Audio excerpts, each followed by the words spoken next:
Maka ingat baik-baik, setiap kita merayakan 15 Agustus sebagai hari raya Maria diangkat ke surga, sesungguhnya kita juga sedang merayakan pada tanggal yang sama Maria meninggal dunia. Maria wafat. Dan mengira Bunda Maria itu tidak mengalami wafat. Sering dikira bahwa Bunda Maria langsung diangkat ke surga dengan jiwa dan raganya, dalam arti dalam keadaan hidup-hidup Bunda Maria ditarik ke langit ke surga. Sang Kristus wafat, Bunda Maria wafat. Sang Kristus bangkit, Bunda Maria bangkit, dalam arti dibangkitkan. Sang Kristus naik ke surga, Bunda Maria naik ke surga dalam arti dinaikkan ke surga. Dan antisipasi warga Kristen yang lain maksudnya adalah demikian juga nanti setiap orang Kristen akan mengalami rute yang sama seperti itu. Para pengkhotbah Katolik memenggalanya bagian belakang. Asumsio, asumsio, asumsio, asumsio, asumsio, asumsio, asumsio, lupa dormitio. Dalam nama Bapa dan Putra dan Roh Kudus. Amin.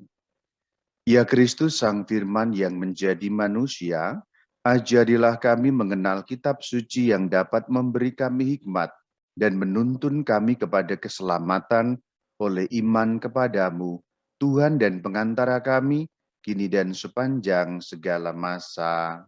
Amin. Kemuliaan kepada Bapa dan Putra dan Roh Kudus, seperti pada permulaan, sekarang, selalu, dan sepanjang segala abad. Amin. Dalam nama Bapa dan Putra dan Roh Kudus. Amin. Saudara-saudari, Shalom Alaikum semuanya.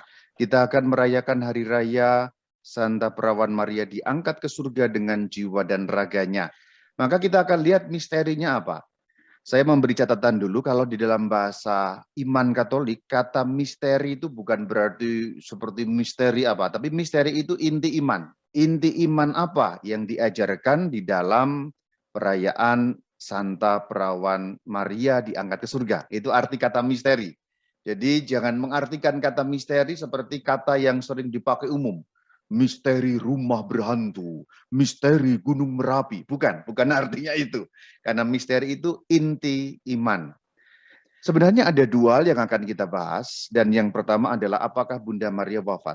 Ini pertanyaan ini perlu dijawab dan perlu dibahas karena di kalangan orang Katolik sering ada salah paham dan mengira Bunda Maria itu tidak mengalami wafat. Sering dikira bahwa Bunda Maria langsung diangkat ke surga dengan jiwa dan raganya, dalam arti dalam keadaan hidup-hidup Bunda Maria ditarik ke langit ke surga. Katakanlah Bunda Maria sedang ngulek sambal gitu ya. Kemudian tiba-tiba malaikat turun atau siapa turun kemudian menarik Bunda Maria sampai ke surga. Bayangan orang Katolik ketika merayakan perayaan Santa Perawan Maria diangkat ke surga sering seperti itu. Maka kita perlu membahas apakah Bunda Maria wafat. Keterangan mengenai wafatnya Bunda Maria atau jawaban mengenai apakah Bunda Maria wafat itu kita dapat temukan di dalam Katekismus Gereja Katolik, di mana ajaran iman Katolik dituliskan secara ringkas dan padat. Ada dua artikel yang memuat mengenai wafatnya Bunda Maria. Yang pertama adalah KGK 966 dan yang kedua adalah KGK 974. Oh ya, sebelum saya membahas KGK, ini Katkit. Katkit itu apa? Katekesi sedikit. Dan Katkit punya tagline, membahas iman Katolik, sudut pandang Katolik. Maka setiap kali kita membahas KGK, pasti di dalamnya sudah ada unsur-unsur Alkitabiah dan tradisi suci. Maka saya langsung kepada KGK, supaya kita dapat melihat bagaimana misteri iman mengenai Bunda Maria diangkat ke surga ini. Sekarang kita baca KGK 966. Bunyinya demikian. Akhirnya, perawan tak bernoda yang tidak pernah terkena oleh segala cemar dosa asal, sesudah menyelesaikan perjalanan hidupnya di dunia, telah diangkat memasuki kemuliaan di surga beserta badan dan jiwanya. Untuk bagian pertama ini saya mau memberi penekanan pada bagian yang dicetak dengan warna kuning. Diangkat ke surga atau diangkat memasuki kemuliaan surga dengan badan dan jiwanya. Ini jelas sekali tercantum di dalam KGK 966. Maka perayaan Maria Assumpta, Maria diangkat, itu kata lengkapnya adalah Santa Perawan Maria diangkat ke surga dengan jiwa dan raganya. Itu kalimat lengkapnya, jangan pernah lupa seperti itu. Jadi kalau kita ngomong Maria diangkat ke surga, Maria Assumpta, itu kalimat pendeknya sebenarnya. Dan kalimat panjangnya kita tidak pernah boleh lupa karena badan dan jiwanya itu diangkat memasuki kemuliaan surga. Berarti Bunda Maria orang nomor 2 setelah Tuhan Yesus. Ada orang bertanya, itu Elia bagaimana Romo? Itu Henok bagaimana Romo? Nah, mereka belum ke surga tentu saja karena surga belum terbuka pada perjanjian lama. Itu maksudnya. Mari kita lihat sekarang masih lanjutan 966. Ia, maksudnya ia di situ adalah Santa Perawan Maria. Telah ditinggikan oleh Tuhan sebagai Ratu alam semesta, supaya secara lebih penuh menyerupai putranya, Tuhan di atas segala Tuhan yang telah mengalahkan dosa dan maut. Nah itu dikatakan di sana, menyerupai putranya. Dalam arti apa? Saya beri keterangan dan saya beri komentar dalam arti putranya, yaitu baginda Yesus, wafat, kemudian bangkit, kemudian naik ke surga. Sama, demikianlah juga sang bunda. Wafat, dibangkitkan, bangkit dalam arti dibangkitkan, naik ke surga dalam arti diangkat atau dinaikkan ke surga. Itulah arti kata menyerupai puteranya. Sekarang masih pada artikel yang sama, 966. Terangkatnya perawan tersuci. Nah, kita lihat terangkatnya, apa artinya terangkatnya? Kita harus lihat di bagian awal tadi, terangkatnya dalam kemuliaan surga dengan jiwa dan badannya. Itu maksudnya. Terangkatnya perawan tersuci adalah satu keikutsertaan yang istimewa pada kebangkitan putranya. Dan satu antisipasi dari kebangkitan warga-warga Kristen yang lain. Perhatikan, ikut serta dalam kebangkitan putranya, yaitu Yesus Kristus. Berarti Sang Kristus wafat, Bunda Maria wafat. Sang Kristus bangkit, Bunda Maria bangkit, dalam arti dibangkitkan. Sang Kristus naik ke surga, Bunda Maria naik ke surga, dalam arti dinaikkan ke surga. Dan antisipasi warga Kristen yang lain maksudnya adalah demikian juga nanti setiap orang Kristen akan mengalami rute yang sama seperti itu. Saya, Anda semua yang mendengar, itu akan mengalami rute yang sama seperti rute yang telah dialami oleh Sang Kristus, demikian juga dengan Bunda Maria. Itulah maksudnya antisipasi. Antisipasi itu ada di depan. Berarti sebelum kita, Bunda Maria sudah mengalami terlebih dahulu. Lalu kita masih melihat pada artikel 966. Bunyinya demikian. Pada waktu persalinan engkau tetap mempertahankan keperawananmu. Pada waktu meninggal engkau tidak meninggalkan dunia ini, ya Bunda Allah. Engkau telah kembali ke sumber kehidupan. Engkau telah menerima Allah yang hidup dan yang akan membebaskan jiwa-jiwa kami dari kematian dengan doa-doamu. Liturgi Bizantin pada pesta kematian Maria 15 Agustus. Ini satu kutipan yang diambil dari liturgi Gereja Timur, baik yang Katolik maupun yang Ortodoks. Ini satu kutipan yang kemudian dicantumkan di dalam KGK 966. Itu tadi KGK 966, kita sudah bahas, kalimatnya panjang, nanti kita akan ulangi dengan mengurai dengan lebih jelas lagi. Sekarang kita dalami dulu 974. KGK 974. Sesudah mengakhiri perjalanan kehidupannya di dunia ini, perawan Maria tersuci diangkat dengan jiwa dan badan ke dalam kemuliaan surga, di mana ia sudah mengambil bagian dalam kemuliaan kebangkitan putranya, dan dengan demikian mengantisipasi kebangkitan semua anggota tubuhnya. Tubuhnya di situ nya besar Kristus, berarti semua anggota tubuh Kristus. KGK 974 saya mengajak Anda melihat bagian yang dicetak warna kuning. Perawan Maria tersuci diangkat dengan jiwa dan badan. Diulangi. Karena menunjukkan keutuhannya. Berarti terangkatnya jiwa dan badan ke dalam kemuliaan surga setelah kebangkitan tentu saja. Setelah dibangkitkan. Lalu dikatakan antisipasi juga. Jadi ini seperti mengulang kalimat-kalimat di dalam KGK 966 tapi dengan beberapa penekanan yang sedikit berbeda. Sekarang kita akan lihat satu persatu dengan membedah kalimat demi kalimat mulai dari KGK yang saya sebut terakhir ini. yaitu KGK 974. Yuk kita lihat. Kita uraikan kalimatnya, KGK 974 seperti ini. Di bagian KGK 974 ada 4 kalimat kalau kita bedah. Saya hanya mau bahas poin pertama, karena yang terkait dengan tema kita, misteri Bunda Maria diangkat ke surga. Kita lihat poin yang pertama. Bunda Maria mengakhiri perjalanan kehidupannya di dunia ini. Apakah kalimat ini dapat diartikan wafat? Jadi kalau ada kalimat Bunda Maria mengakhiri perjalanan kehidupannya di dunia ini, apakah dapat diartikan wafat? Bisa ya, bisa tidak. Ini cukup jelas artinya wafat, tetapi kayaknya juga tidak terlalu jelas. Maka sebenarnya kalimat itu belum terlalu jelas, meskipun ada sedikit kejelasan. Jadi dari kalimat ini saja belum dapat disimpulkan bahwa Bunda Maria wafat. Karena apa? Pertanyaan pertama yang perlu kita bahaskan tadi itu, apakah Bunda Maria mengalami kematian, mengalami wafat? Kalimat dalam KGK 974 poin pertama, jelas tapi belum terlalu jelas. Belum terlalu jelas itu sebenarnya jelas, tapi ya masih ada seperti bias. Maka kita lihat selanjutnya. Balik ke KGK 966. Ini juga ada 4 poin. Poin yang pertama dikatakan Bunda Maria tidak pernah terkena oleh segala cemar dosa asal. Jadi ini tema lain. Saya pernah membahas tema dosa asal. Kalau Anda yang belum menonton tentang dosa asal, nanti Anda buka saja di channel YouTube Katkit, Anda ketik dosa asal. Supaya Anda paham mengenai dosa asal. Nah, sebenarnya Bunda Maria tidak terkena dosa asal. Ini menarik juga dibahas, tetapi kalau Anda belum memahami dosa asal itu seperti apa, sulit membahasnya.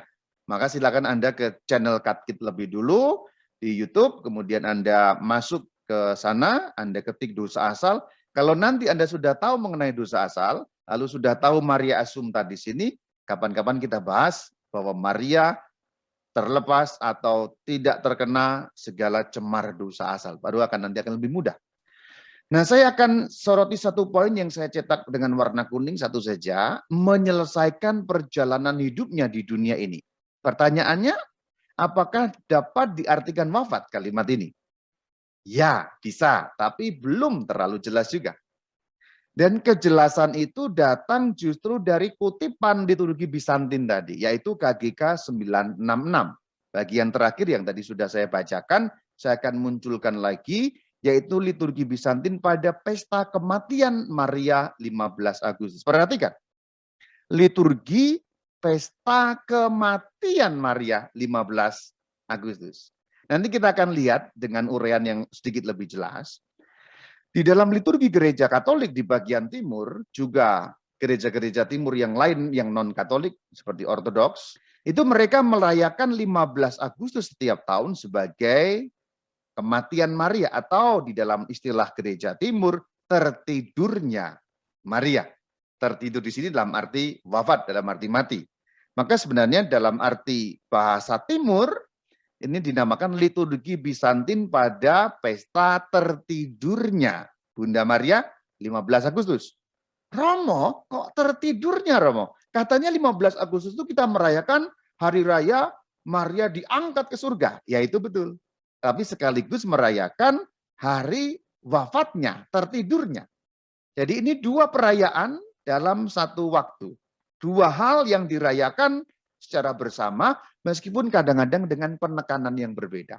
Liturgi timur lebih menekankan wafatnya, tidurnya. Liturgi barat lebih menekankan diangkatnya, masuk surganya. Tapi ini peristiwa yang sama, peristiwa yang nyambung, tetapi dirayakan dengan penekanan yang sedikit berbeda. Bukan berarti liturgi timur tidak mengakui diangkatnya ke surga, bukan, mengakui. Bukan berarti liturgi barat tidak mengakui wafatnya Maria, mengakui. Tapi hanya sedikit penekanan yang tampak berbeda, sudut pandang berbeda, namun sebenarnya merayakan satu rangkaian peristiwa yang sama. Saya ulangi, merayakan satu rangkaian peristiwa yang sama. Sayangnya di dalam liturgi barat kita, Latin, orang Katolik sering lupa mengenai wafatnya Bunda Maria. Padahal jelas sekali. Kalau kita ulangi di bagian pertama waktu persalinan ini tidak relevan dengan pembicaraan kita. Nah kemudian nomor 2 relevan. Pada waktu meninggal. pada waktu meninggal, pada waktu wafat. Jadi jelas sekali Bunda Maria wafat. Dan liturgi Bizantin yang dikutip ini tercantum di dalam KGK 966.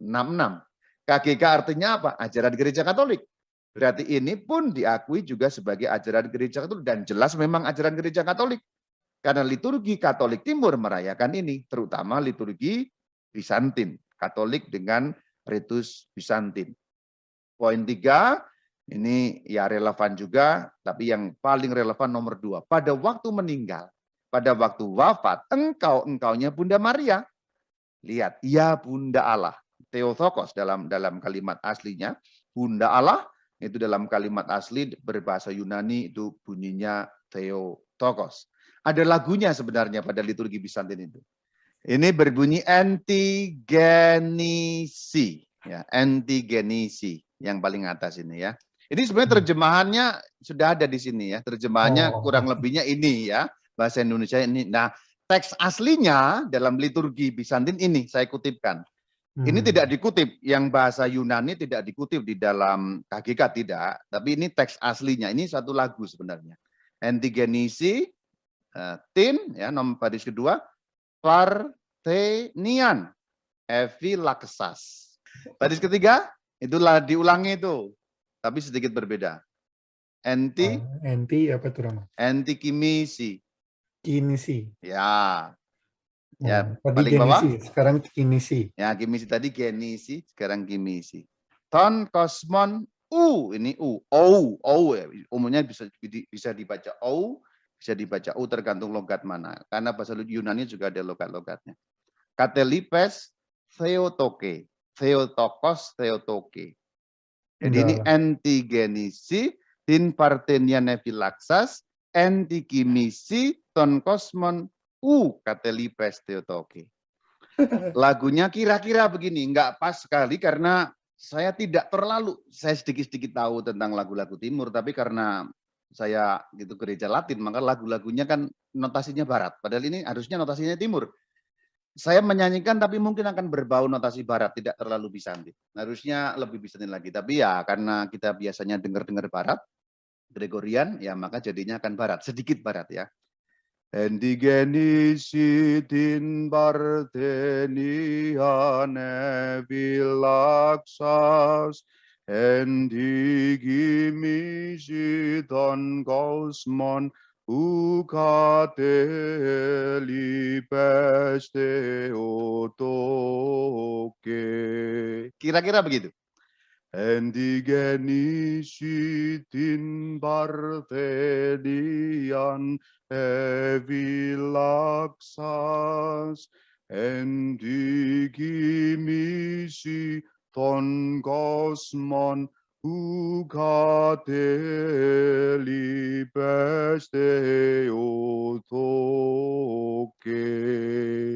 Tidak terlalu Bizantin tapi sudah lumayan lah ya, karena ya sekali lagi saya katakan karena lidah saya lidah Latin, lidah Gregorian, sehingga mungkin nadanya nggak terlalu Bizantin ya. Karena Bizantin itu agak ada sedikit miringnya dibandingkan Gregorian, tidak persis pas nada-nadanya. Ya kurang lebih artinya seperti itu. Waktu persalinan, engkau mempertahankan keperawanan, waktu meninggal. Jadi sebenarnya kalau kita melihat liturgi Bizantin di sini, lalu menjadi jelas yang dikutip dalam KGK 966. Maka pertanyaannya, Bunda Maria wafat? Wafat. Apakah dirayakan pesta kematiannya? Ya. Kapan? 15 Agustus. Maka ingat baik-baik, setiap kita merayakan 15 Agustus sebagai hari raya Maria diangkat ke surga, sesungguhnya kita juga sedang merayakan pada tanggal yang sama Maria meninggal dunia. Maria wafat. Jadi sebenarnya ini perayaan yang nyambung. Wafat lalu diangkat ke surga. Itulah dua sisi perayaan yang secara fokus dirayakan masing-masing oleh Gereja Barat dan Gereja Timur. Nah, Gereja Timur lebih merayakan dormitio di dalam bahasa Latinnya. Ya, istilah Latinnya dormitio. Dormitio artinya tidur, tertidurnya, kira-kira begitu.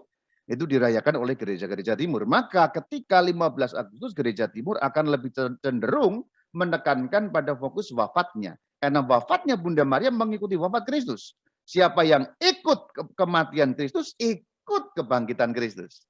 Sementara nanti di gereja barat itu asumsio ya, diangkat ya, dirayakan oleh gereja barat, gereja Katolik Roma. Ini sisi yang lain dari satu perayaan yang sama. Jadi boleh dikatakan dua misteri ini dirayakan pada tanggal 15 Agustus. Maka kalau kita orang Katolik Barat, orang Katolik Roma, orang Katolik Latin, kita perlu melengkapi perayaan itu di dalam benak dan pikiran kita dengan kerangka Dormitio. Karena sejujurnya orang Katolik Latin lupa mengenai Dormitio. Asumsio saja, pengangkatan saja, diangkat ke surga dengan jiwa raganya. Apalagi kalau mendoakan rosario kan itu salah satu peristiwa ya. Diangkat ke surga, Bunda Maria diangkat ke surga dengan jiwa dan raganya. Sementara Bunda Maria wafat tidak ada. Maksud saya di dalam rosario. Padahal setiap kali kita merayakan Maria diangkat ke surga, otomatis sesungguhnya kita juga sedang merayakan wafatnya Bunda Maria.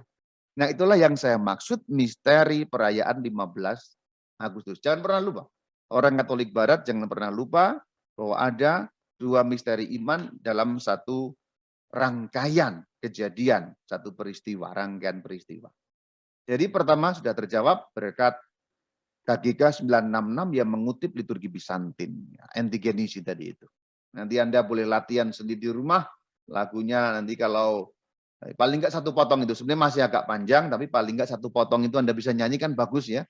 Nanti 15 Agustus kita sama-sama nyanyi ya. Antigenisi tintartenian evilaksas dan seterusnya, itu kan bagus sekali. Sesekali nyanyi timur lah, jangan Latin-Latin melulu. Nomor 2, apakah Bunda Maria diangkat ke surga? Ya tentu saja. Nah saya langsung to the point mengenai ini. Dan ini agak jarang disampaikan meskipun tiap tahun dirayakan. Satu penetapan dogma mengenai asumsio. Ya, asumsio pengangkatan Bunda Maria yang terjadi pada tanggal 1 November 1950. Penetapannya ya, yang terjadi tahun 50 itu penetapannya. Jadi ini namanya Konstitusi Apostolik Sri Paus Pius ke-12 yang berjudul Munificentissimus Deus. Dibaca persis seperti bunyinya saja. Munificentissimus Deus, benar. Nggak usah dibaca menurut ucapan Inggris. Berarti bukan Munificentissimus Deus, malah salah itu ya, malah salah. Bonavit malah salah. Apalagi yang sering salah tapi dianggap benar ya. Oh itu tuh, cum laude. Cum laude. Kalau saya ngomong cum laude malah disalahkan. Padahal yang benar cum laude dengan pujian. Cum laude Romo, cum laude. Cum laude Romo, cum laude. Oh ya terserah kamu. Cum laude saudara. Nah ini saya mau langsung to the point di sini bahwa ini jarang dibaca. Meskipun perayaannya dirayakan tiap tahun, maka saya langsung membacakan beberapa poin yang cukup penting mengenai penetapan dogma ini, supaya kita langsung tahu misteri Bunda Maria diangkat ke surga seperti apa. Inti, pokok ajarannya seperti apa, karena langsung menuju pada sumber-sumber gerejawi. Jadi tidak usah mendengarkan ini dan itu, langsung pada sumbernya, langsung, yaitu apa? Pada dokumen mengenai penetapan dogma Maria diangkat ke surga. Sebelum masuk pada dokumennya, saya akan tegaskan dogma itu artinya kebenaran iman yang mutlak wajib diimani oleh orang Katolik. Itu dogma. Karena ajaran Katolik itu banyak, kelasnya berbeda-beda. Ada dogma, ada doktrin, ada disiplin, ada devosi, macam-macam. Dan kelasnya beda-beda. Saya beri contoh ekstrim. Kalau Anda tidak mau berdoa rosario, Anda tetap Katolik. Di contoh ekstrim. Tapi kalau Anda menolak dogma ini, Anda sudah tidak Katolik. Karena dogma berarti ajaran iman, kebenaran iman yang mutlak wajib diyakini. Kalau tidak meyakini itu, Anda berarti katakanlah seperti keluar dari Katolik.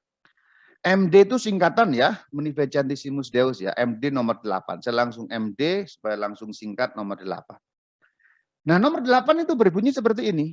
Dogma perawan Maria diangkat ke surga terdapat dalam warisan iman Kristen yang dipercayakan kepada gereja. Jadi memang ditetapkan baru tahun 1950 dalam tanggalnya 1 November. Namun sebenarnya ini penetapannya. Bukan berarti keyakinan iman itu belum diimani. Sudah. Dari zaman para rasul bahkan. Dari zaman para rasul, warisan iman itu diyakini, hanya memang dalam perjalanan gereja yang hampir 2000 tahun itu belum pernah ditetapkan sebagai dogma. Tapi bukan berarti tidak diimani. Sudah diimani, hanya belum didogmakan. Itu artinya. Kalau bahasa gampangnya, bahasa Jepangnya, orang sudah menikah sah, belum resepsi. Itu saja. Sahnya sudah di gereja, resepsinya belum. Karena ini pandemi, nanti nunggu 5 tahun ke depan ketika pandemi sudah selesai, baru resepsinya. Perkawinannya sudah 3 bulan yang lalu. Sah belum? Sah. 5 tahun lagi baru resepsi. Ini resepsinya saja. Kira-kira begitu. Di dalam bahasa Jepang jelas dan gampang. Maka di dalam MD nomor 8 dikatakan warisan iman Kristen yang dipercayakan kepada gereja. Keyakinan iman mengenai dormitio dan assumptio sudah diyakini sejak zaman gereja awal. Itulah kenapa gereja-gereja apostolik meyakini ini. Gereja-gereja apostolik itu ada 4. Nanti Anda buka juga di channel YouTube Katkit. Semua gereja apostolik meyakini kebenaran iman, dormitio, assumptio. Satu paket ya, dormitio, assumptio. Itu meyakini semua. Karena memang sebelum perpecahan gereja, keyakinan iman mengenai ini sudah ada. Sejak zaman para rasul bahkan. Jadi nyambung sebagai warisan iman. Hanya kemudian gereja Katolik menetapkan adanya dogma tahun 1951 November dengan dokumen MD tadi itu. Maka jelas sekali ya, dogma ini warisan iman Kristen dipercayakan kepada gereja. Ini kan sama seperti kurang lebih kanon Alkitab. Kita sudah belajar mengenai kanon Alkitab. Kanon Alkitab itu sudah dari zaman kuno, hanya kemudian ditetapkan resmi Konsili Trente 1540, itu saja. Tapi apakah sebelum abad ke-16 belum? Sudah. Konsili Kartago, Konsili Hippo, sudah ada semua. Bahkan dalam kodeks-kodeks yang lain, para bapak gereja Athanasius misalnya sudah punya. Ini sedikit menyimpang, tapi ini hal yang sama.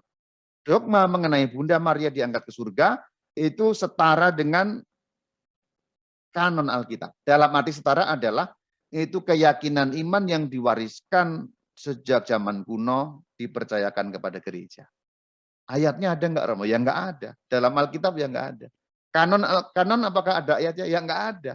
Karena ini adalah masuk dalam ranah tradisi suci gereja. Warisan iman yang dipercayakan dalam gereja. Sekarang nomor 12, MD artikel ke-12. Oh ya, di atas itu teks Inggrisnya ya, supaya Anda bisa ngecek dengan Inggrisnya. Pengangkatan perawan Maria ke surga dengan tubuhnya, ya ini, ingat, dengan tubuhnya adalah sebuah kebenaran yang diwahyukan oleh Allah, dan dengan demikian harus diimani dengan teguh dan setia oleh semua putra-putri gereja. Perhatikan, inilah yang dimaksud dogma dalam MD 12 ini. Jadi Bunda Maria diangkat ke surga, dormitio itu, nyambung kepada assumptio itu, kebenaran yang diwahyukan Allah. Maka dogma itu seperti itu. Kebenaran sebagai wahyu Allah yang mutlak wajib diimani. Maka dikatakan harus diimani. Karena kalau dogma harus kita imani. Sekarang nomor 21. Masih dokumen yang sama, MD. Demikian Santo Yohanes Damaskenus. Kutipan, sungguh pantas bahwa ia yang telah menjaga keperawanan sepenuhnya ketika melahirkan, juga menjaga tubuhnya agar bebas dari segala kerusakan, bahkan setelah kematian. Itulah kenapa dikatakan badan Bunda Maria diangkat ke surga karena bebas dari kerusakan setelah kematian. Jadi Bunda Maria setelah wafat bangkit, naik ke surga. Bangkit dalam arti dibangkitkan, naik ke surga dalam arti dinaikkan, diangkat ke surga. Jadi Yohanes Damaskenus itu membandingkan tidak cemarnya Bunda Maria ketika mengandung dan melahirkan, demikian juga tidak cemarnya tubuh Bunda Maria ketika mengalami kematian itu. Kemudian dibangkitkan, kemudian naik ke surga. Nah, pada nomor 29, ini kutipan dari Santo Antonius Padua, ini kutipan juga. Sebagaimana Yesus Kristus, berarti ini sekarang diperbandingkan dengan Sang Kristus. Maka KGK tadi mengatakan menyerupai Kristus, menyerupai puteranya.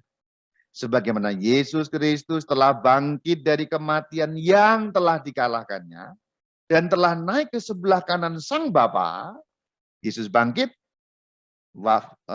dari kematian, wafat, bangkit, naik ke surga. Demikian pula tabut kudusnya. Ini kapan-kapan kita juga bisa bahas. Tabut perjanjian lama, tabut perjanjian baru. Bunda Maria itu tabut perjanjian baru, tabut tabernakel. Berarti dikatakan tabut kudus, yaitu Bunda Maria, ibunya. Tabernakel kudus Sang Kristus itu siapa? Ya Bunda Maria. Telah bangkit, sebab pada hari itu Sang Bunda Perawan dibawa ke kediaman surgawinya. Ini yang dikatakan di dalam dokumen gereja MD nomor 29 ketika gereja menetapkan dogma Maria diangkat ke surga. Dan dogma ini ditetapkan ex cathedra oleh Paus Pius XII. Ex cathedra berarti mengikat dalam kebenaran secara iman dan secara moral. Itu kalau ajaran ex cathedra itu mengandung wahyu yang kebenarannya wajib kita yakini. Sekarang nomor 35. Sekarang kutipan dari Santo Alfonsus. Saya tidak membahas semua karena itu dokumennya panjang. Saya petik poin-poin yang sedikit penting saja untuk kita memahami misteri iman ini. Santo Alfonsus menulis bahwa Yesus tak menghendaki tubuh Maria rusak setelah kematian, hancur menjadi debu. Berarti Bunda Maria setelah meninggal langsung dibangkitkan tanpa mengalami korupsio. Korupsio berarti kerusakan. Tanpa mengalami kerusakan. Berarti tubuh Bunda Maria tidak rusak karena kemudian mengalami kebangkitan. Kita ingat dalam cerita Alkitab, kerusakan tubuh terjadi 4 hari ya. Maka Lazarus dibangkitkan pada hari yang keempat untuk menandaskan dia betul-betul rusak tubuhnya sudah mati betul. Itu dalam medis pun mungkin kita juga zaman modern bisa melihat seperti itu. Tapi orang zaman kuno sudah tahu bahwa kehancuran tubuh terjadi pada hari yang keempat. Itulah Bunda Maria bangkit sebelum hari keempat, Yesus bangkit sebelum hari keempat. Maka 3 hari bangkit. Itu diartikan sebelum rusak. Itu artinya kira-kira begitu. Nah kemudian pada MD 44. Dengan kuasa Tuhan kita Yesus Kristus. Berarti dengan kuasa Tuhan Yesus sendiri. Dengan kuasa Rasul Petrus dan Rasul Paulus. Dan dengan kuasa kami sendiri. Siapa yang dimaksudkan kami? Kami adalah Paus Pius ke-12. Yang menetapkan dogma ini. Tadi ini. Ya ini ya. Paus Pius ke-12 yang menetapkan dogma Maria diangkat ke surga. Kenapa kok pakai kata kami? Karena ex cathedra. Dan memang pada umumnya Sri Paus sering menyebut diri dengan sebutan jamak, yaitu kami bukan saya. Karena apa? Karena itulah gaya bahasa yang dinamakan plurale majestate. Plural, majestik itu keagungan. Satu orang tapi dibuat jamak untuk menunjukkan keagungannya. Kami. Tapi maksudnya Sri Paus. Berarti memakai kuasa siapa? Tuhan Yesus. Mengumumkan, menyatakan, menetapkan hal ini. Sebagai dogma yang diwahyukan secara ilahi. Hal ini itu maksudnya apa? Yang akan diuraikan selanjutnya. Tapi bagian ini kita lihat bahwa Rasul Petrus disebut karena apa? Paus pengganti Petrus. Rasul Paulus disebut karena apa? Karena Rasul Paulus itu wafat, dipenggal, menjadi martir di kota Roma. Sedangkan Sri Paus tinggal di kota Roma sebagai penerus Rasul Petrus. Maka dikatakan Rasul Petrus dan Paulus itu 2 rasul besar yang memimpin gereja dari kota Roma dan juga menjadi martir di kota Roma. Maka ada kalimat dikatakan dogma yang diwahyukan secara ilahi. Apa isinya hal ini? Bahwa berarti menyatakan hal ini tadi yang di bagian depan. Bunda Allah tak bernoda, perawan Maria setelah menyelesaikan kehidupan duniawinya, berarti wafat, ini mengacu pada KGK 966 liturgi Bizantin, mengalami kematian, diangkat tubuh dan jiwanya ke dalam kemuliaan surgawi. Jadi sebenarnya kalau kita membaca dokumen gereja, artinya kita membaca MD, Sebenarnya di dalam kalimat-kalimatnya pun sudah cukup jelas bahwa ada keterangan mengenai wafatnya Bunda Maria. Kalimat pertama dikatakan menyelesaikan kehidupan duniawinya yang acuannya pada liturgi Bizantin tadi, dikutip pada KK 966, kemudian baru diangkat tubuh dan jiwanya. Hanya sayangnya nggak tahu kenapa para pengkhotbah Katolik memenggalanya bagian belakang. Asumsio, asumsio, asumsio, asumsio, asumsio, asumsio, asumsio, lupa dormitio. Bahkan saya pernah mendengar pengkhotbah yang mengatakan langsung diangkat ke surga dalam keadaan hidup-hidup. Tidak pernah ada ajaran seperti itu dalam gereja Katolik, saudara. Baik dalam dokumen MD tadi, maupun dalam KGK, maupun dalam liturgi Bizantin, yaitu liturgi Katolik Timur, tidak ada ajaran seperti itu.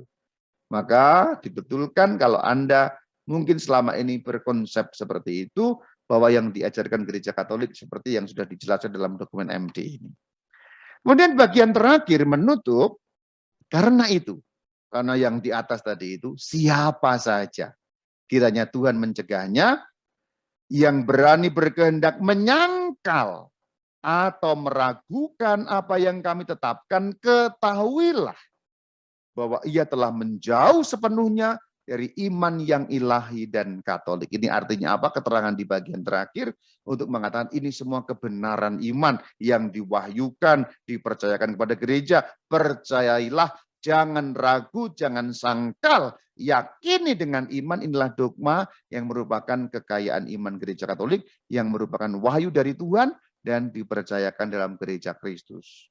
Gereja Katolik yakin sungguh-sungguh ini dipercayakan dari zaman para rasul, dan demikian juga sesungguhnya nggak hanya gereja Katolik, tapi setiap gereja-gereja apostolik juga meyakini ini. Meskipun mereka tidak menetapkan dalam arti mendogmakan, tapi mereka meyakini. Ortodoks Timur meyakini, Oriental meyakini. Asiria Timur meyakini. Semua gereja apostolik, 4 gereja apostolik, semuanya meyakini ini. Bunda Maria diangkat ke surga. Bagian terakhir, kalau gereja-gereja apostolik, saya katakan, kalau gereja-gereja apostolik meyakini ini, bukan hanya Katolik loh ya, semua gereja apostolik. Lalu sekarang ada kelompok-kelompok baru yang menyangkal ini, bagaimana mereka bisa menyangkalnya, sedangkan ini diimani oleh semua gereja yang nyambung sampai zaman para rasul, gereja yang apostolik. Dan resmi 1 November 1950 ditetapkan sebagai dogma dalam gereja Katolik. Demikian secara ringkas, langsung to the point isi-isinya mengenai misteri iman yang penting tanggal 15 Agustus dirayakan, yaitu Dormitio dan apa tadi? Asumsio. Dormitio, asumsio, satu rangkaian peristiwa yang sama, jangan lupa. Dormitio tertidurnya Bunda Maria, artinya wafat. Asumsio diangkatnya ke surga dengan jiwa dan rakanya. Demikianlah paparan mengenai misteri iman. Bunda Maria diangkat ke surga dengan jiwa dan rakanya. Demikian saya akhiri. Dalam nama Bapa dan Putra dan Roh Kudus. Amin. Ke dalam perlindungan-Mu kami bernaung, O Santa Bunda Allah. Janganlah mengabaikan doa kami bila kami dirundung nestapa.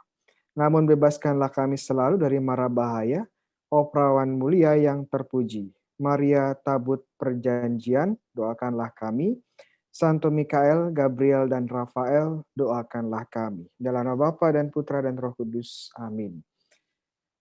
Selamat datang kembali dan kita berdoa pada malam hari ini kita akan memiliki jaringan internet yang mudah-mudahan lancar. Ya, kalau ada masalah saya akan switch ke jaringan lain. Jadi semoga tidak terjadi ya, semoga tidak terjadi. Ya, sedikit trivia.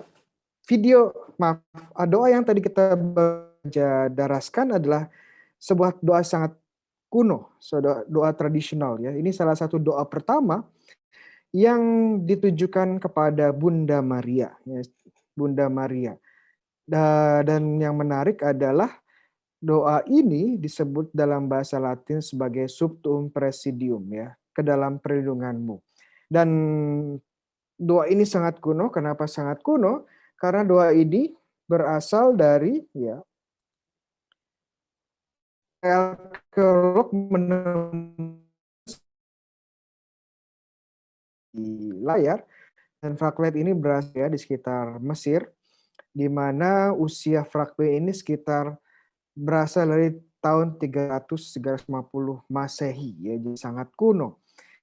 Dan dalam fragmen ini doa ini ditujukan kepada Bunda. Ini bahasa Yunaninya.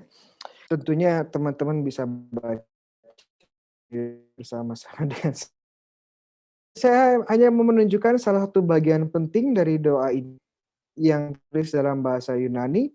Bagian yang saya highlight warna kuning adalah itu Theotoke, ya, dari kata Theotokos itu apa? Theotokos itu adalah Bunda Allah, ya, Mother of God, the bearer of God. Jadi umat di Alexandria sudah berdoa kepada Bunda Maria, dan tidak hanya berdoa kepada Bunda Maria, mereka juga menyebut atau memanggil Bunda Maria sebagai Bunda Allah, Theotokos.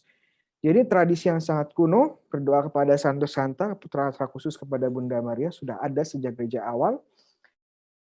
Dan Bunda Maria disebut sebagai Bunda Allah. Tradisi menyebut Bunda Allah ini juga sangat awal. Jadi bukan gereja Katolik di abad pertengahan, apalagi dunia modern, ya.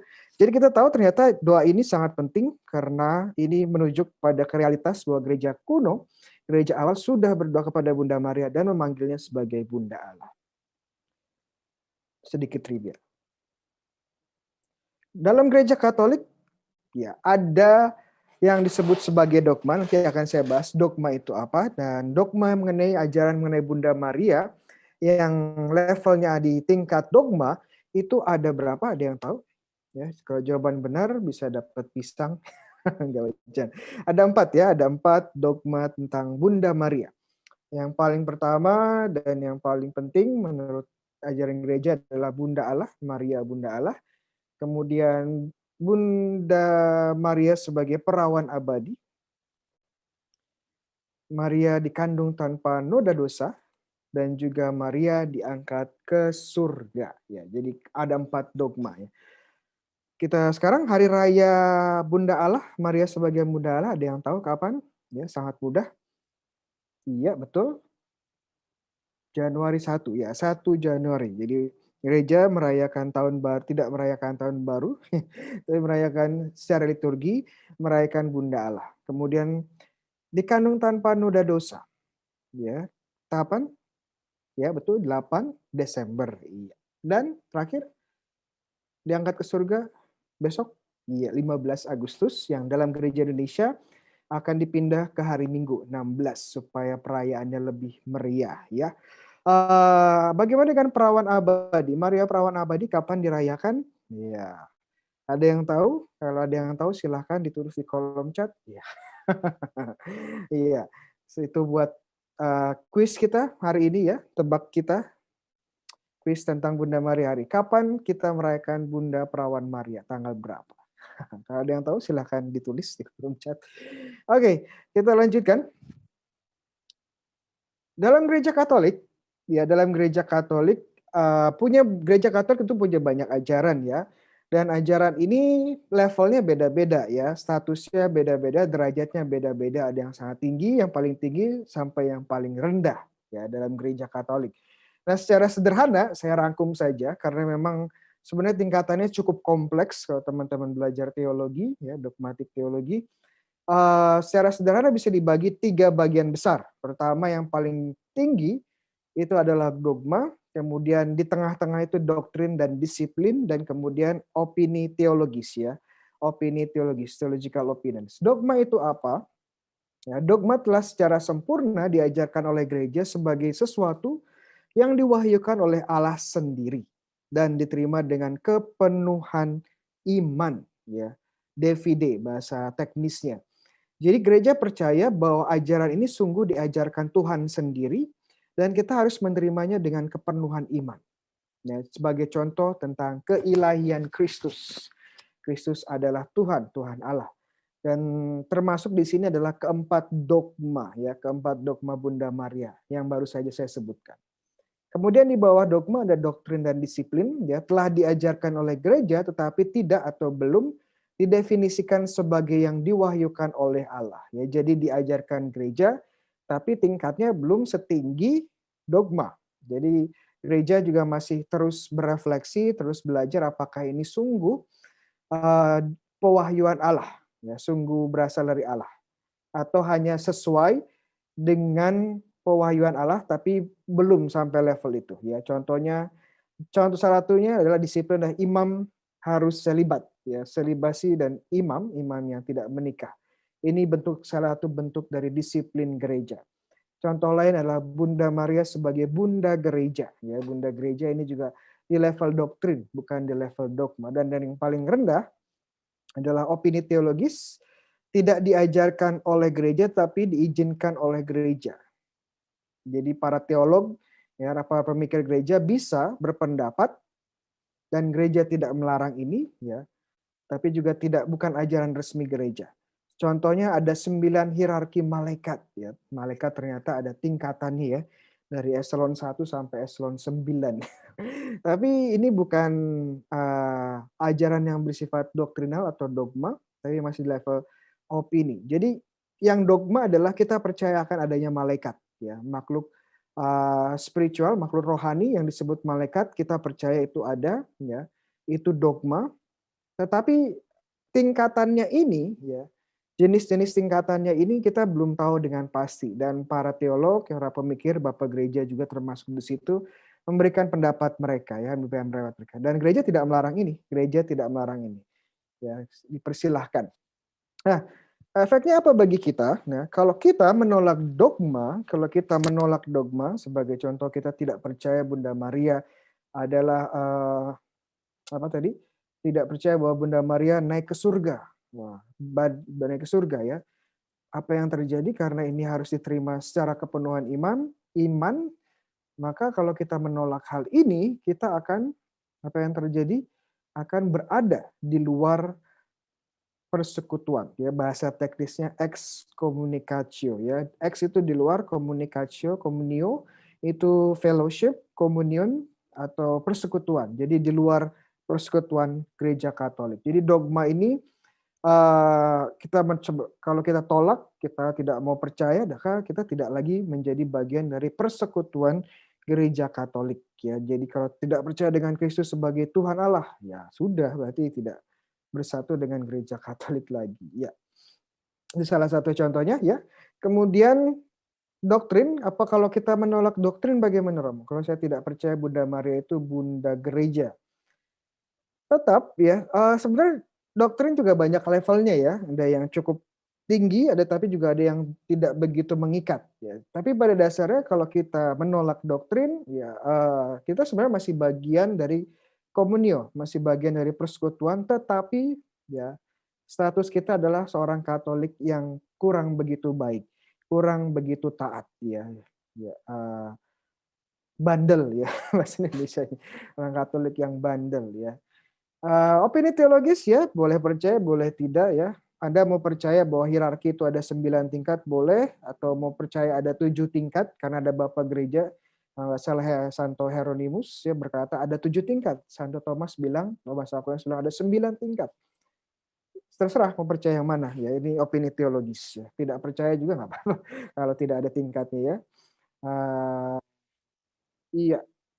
Sebagai contoh, kenapa ini penting? Karena kalau teman-teman menolak dogma Maria diangkat ke surga, konsekuensinya luar biasa besar bagi kita, bagi teman-teman juga, ya. Jadi kenapa ini penting? Karena di satu sisi karena kita perlu melihat mana yang perlu diterima, ya, dengan DVD, mana yang sebenarnya tidak. Kadang-kadang orang Katolik nggak ngerti hal ini sehingga campur aduk. Contoh konkret, ya, devosi, tidak bisa membedakan devosi sama liturgi, ya.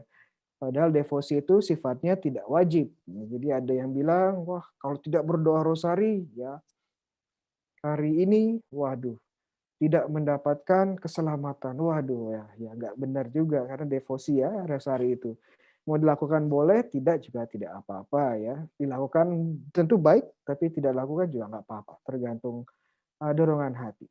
Jadi kita perlu jeli melihat ini perbedaan ini karena ini akan membantu kita untuk mempelajari ajaran-ajaran gereja. Iya. Nah, pengertian dasar dogma Katolik adalah ketika sampai pada pemahaman tentang dogma, gereja memiliki prinsip dogma yang hidup ya. Dogma yang berkembang dalam artian kita percaya ajaran-ajaran Kristus atau ajaran-ajaran Tuhan yang secara implisit diungkapkan sejak awal, tetapi secara eksplisit diartikulasikan di kemudian hari. Jadi sebagai contoh dogma Maria diangkat ke surga, ini baru didefinisikan pada tahun 1950 ya. Nanti kita akan masuk sejarahnya sedikit oleh Paus Pius ke-12. Nah, ini orang akan heran. Ternyata ini dogma baru, suatu hal yang baru ya, suatu hal yang baru. Kalau kita melihat definisinya. Tetapi sekali lagi bagi gereja melihat bahwa dogma ini, ajaran ini sebenarnya sudah ada sejak awal, diajarkan Yesus sendiri. Ada di kitab suci, ada di tradisi, ya, dan sudah menjadi bagian hidup gereja sejak awal.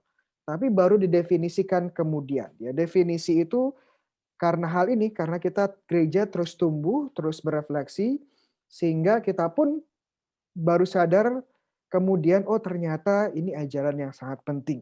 Mari kita definisikan. Dan kadang-kadang kenapa gereja mendefinisikan, gitu, mengartikulkan sebuah ajaran karena ada yang namanya heresi atau ajaran sesat ya, ajaran sesat. Sebagai contoh 325 ya, Konsili Nisia itu ada ajaran Arianisme ya, Arianus dari Arius yang mengatakan Tuhan Yesus bukan Allah.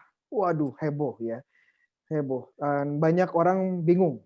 Oleh karena itu para uskup ya bersama-sama berkumpul untuk menunjukkan bahwa ini ajaran Katolik yang benar, bahwa Tuhan Yesus adalah Allah, ya, Tuhan Yesus adalah Allah. Dan didefinisikan dalam artian dibuat semacam pagar, ya, semacam boundaries, semacam batas di mana kalau ini batas dilewati, teman-teman, ya, orang-orang bukan lagi dalam persekutuan Katolik, ya. Tapi ingat satu hal saya tekankan bahwa sekali dibaptis Anda Katolik, Anda Kristen seumur hidup sepanjang masa. Ya. Bahkan kalau Anda masuk neraka pun, ya, kalau saya masuk neraka pun, ya saya masuk neraka sebagai orang Kristen, orang Katolik. Ya, jadi harus dibedakan ya keanggotaan yang bersifat spiritual, metafisik, rahmat, ya terpatri, tetapi juga dengan persekutuan berdasarkan anggota berdasarkan persekutuan ya. Kita menolak untuk bersatu dalam persekutuan. Nah, itu. Kenapa? Karena kebenaran dari wahyukan Allah ilahi adalah ya kebenaran yang diwahyukan adalah ilahi dan misteri, sementara pikiran manusia terbatas dan historis. Jadi kita perlu belajar ya, perlu mendalami bersama-sama dan ini kadang butuh waktu yang cukup lama. Dan kadang-kadang dibantu dengan adanya ajaran-ajaran sesat yang semakin meruncingkan ya ajaran Katolik itu seperti apa sih? Dan ini menjadi bagian dari dinamika gereja yang hidup ya, dinamika gereja yang hidup. Sebagai Yesus, ya, mungkin sekarang yang lagi isu ya apa tentang misa online ya, misa online ini sebenarnya nature-nya gimana sih? Ya kodratnya bagaimana? Ya, sampai sekarang gereja belum mengeluarkan dekret yang sangat spesifik tentang misa online sebagai contoh. Karena gereja saya percaya masih merenung bersama-sama ya, masih merefleksikan apa ini sebenarnya nature dari misa online ini ya. Itu salah satu contoh konkret saja.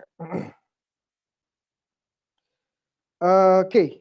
Sebagaimana ini dasar biblisnya, sebagaimana Yesus dalam kemanusiaannya harus bertumbuh dalam kebijaksanaan, Lukas 25. Demikian juga mereka gereja yang adalah tubuh Kristus ya, perlu juga tumbuh dalam kebijaksanaan. Ya. Kalau kita lihat kisah Yesus yang hidup bersama Maria dan Santo Yusuf, itu dia tumbuh dalam menjadi dewasa dan tumbuh dalam kebijaksanaan. Jadi kita tubuhnya juga perlu tumbuh terus sebagai kebijaksanaan. ya, karena kita punya kitab suci, punya tradisi, punya magisterium yang membantu kita ya, membimbing kita untuk terus berkembang secara iman ya, secara iman. Oke, kita lanjutkan sekarang kita masuk ke Mariologi sedikit. Oke. Jadi basic assumption on Mariology dalam artian pemahaman dasar tentang Mariologi. Mariologi itu ajaran tentang Bunda Maria. Mariologi memiliki kristologi sebagai landasan dan tujuan ya. Ajaran Mariologi secara sejati mengambil sumbernya dari ajaran tentang Kristus. Ajaran Maria yang baik selalu mengarah pada pemahaman yang lebih dalam tentang Kristus ya. Ad Iesum per Mariam. Itu istilah Latinnya, menuju Yesus melalui Maria. Dalam hal ini makanya sering ada yang bertanya kenapa kita perlu kenapa kadang-kadang orang Katolik ya, bukan kadang-kadang ya, memang kita basically selalu ya, kita melihat apa ya, begini, kadang-kadang kita dibilang bahwa kenapa nggak langsung aja ke Tuhan Yesus ya, kenapa nggak langsung ke Allah Tritunggal, kenapa harus melalui Maria dan santo-santo yang lain, kenapa harus minta pertolongan para malaikat dan sebagainya ya. Nah, sekali lagi bahwa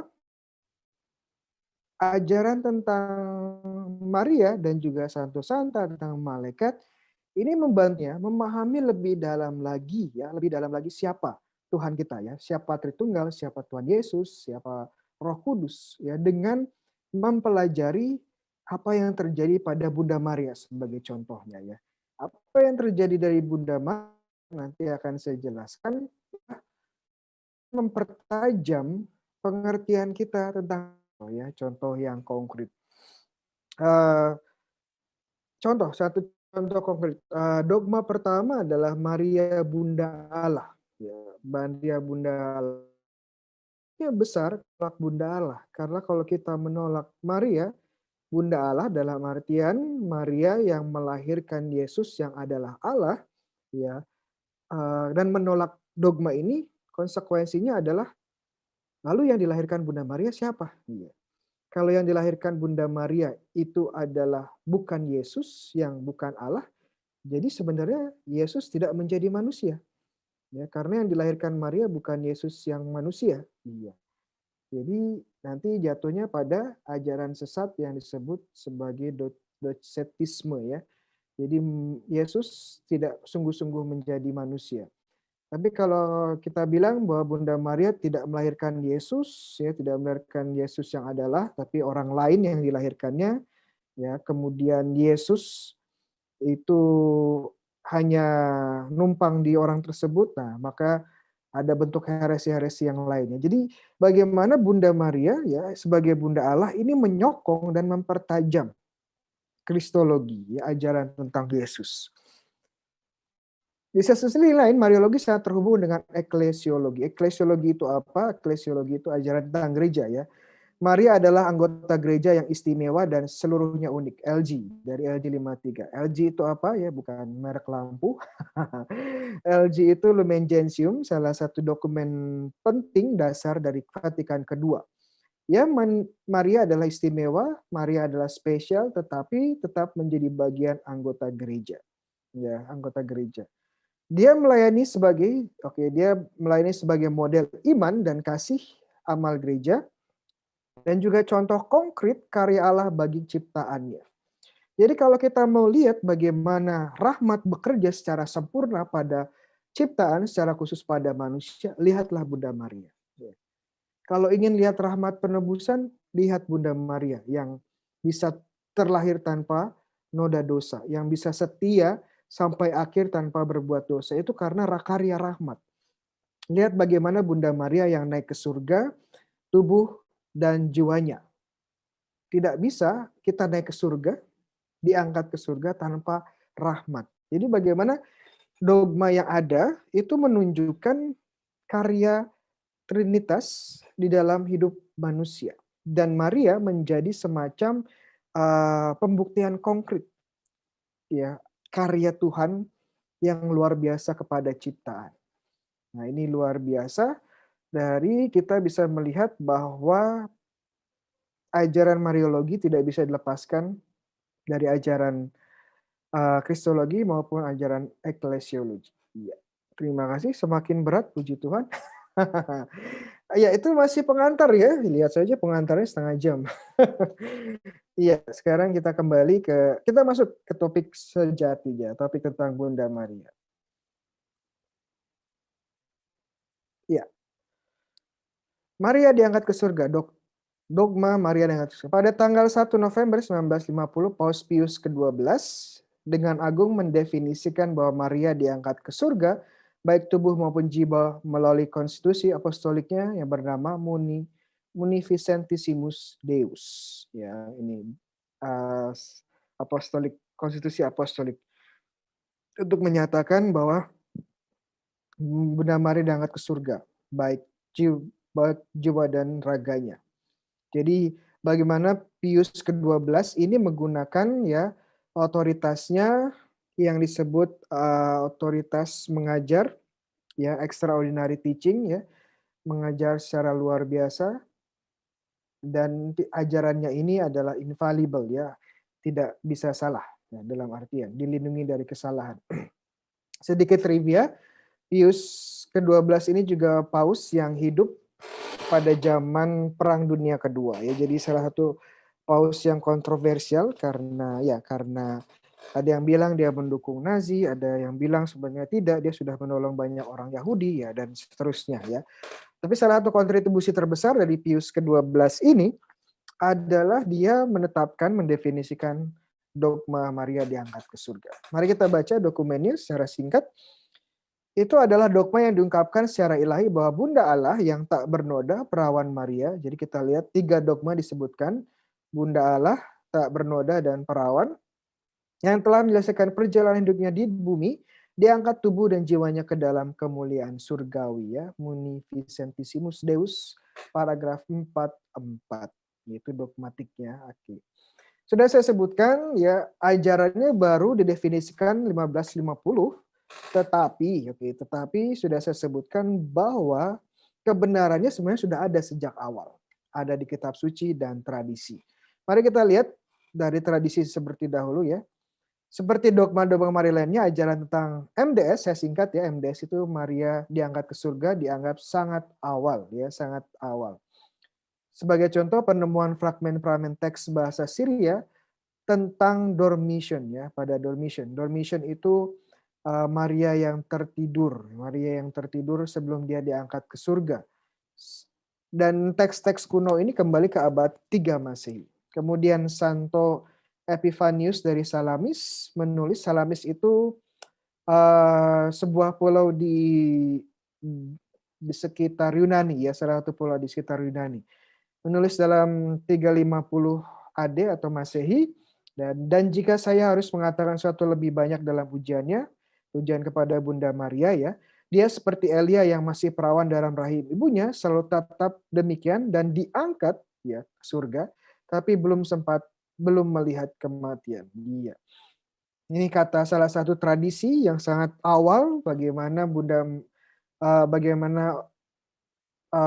Bapak Gereja melihat Bunda Maria yang diangkat ke surga. Tapi kemudian biasanya ada orang-orang yang mengatakan tidak mungkin Bunda Maria ke surga, ya, naik diangkat surga. Kenapa? Karena Paulus pernah menulis, sebagai contoh 1 Korintus 5:22, karena sama seperti semua orang yang mati dalam persekutuan dengan Adam, demikian pula semua orang akan dihidupkan kembali dalam persekutuan dengan Kristus. Tapi tiap-tiap orang menurut urutannya, Kristus sebagai buah sulung, sesudah itu mereka yang menjadi miliknya pada waktu kedatangannya. Jadi intinya, ada orang-orang yang mengutip dari 1 Korintus 15:22 ini mengatakan bahwa benar bahwa Maria akan diangkat ke surga, tetapi pada akhir zaman, yes, dan sama-sama dengan kita semua. Jadi nggak mungkin duluan, gitu ya, nggak mungkin duluan, karena menurut orang yang mengutip Paulus, ya semuanya naik surga saat hari penghakiman, hari terakhir, ya. Tetapi, iya, ada tapinya, ya. Ada tapinya, ya.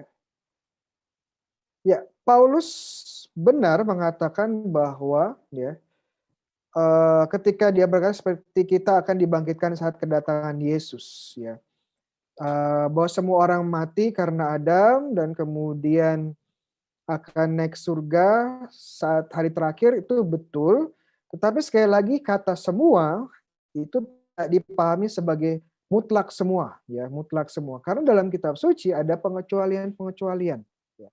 Sebagai contoh tokoh-tokoh Alkitab yang diangkat ke surga, seperti Henok, ya Kejadian 5, Elia dari raja-raja, ya. Demikian pula 2 saksi dari Wahyu yang diangkat ke surga. Jadi Bunda Maria kalau diangkat ke surga ya tidak aneh karena dalam perjanjian lama pun Tuhan sudah melakukan mukjizatnya dengan mengangkat beberapa orang pilihannya, ya orang-orang pilihannya.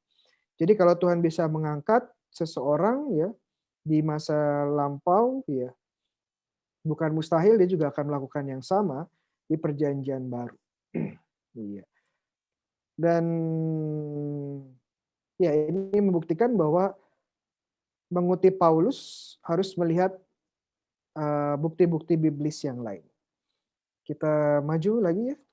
Ada beberapa hal lagi yang menarik ya.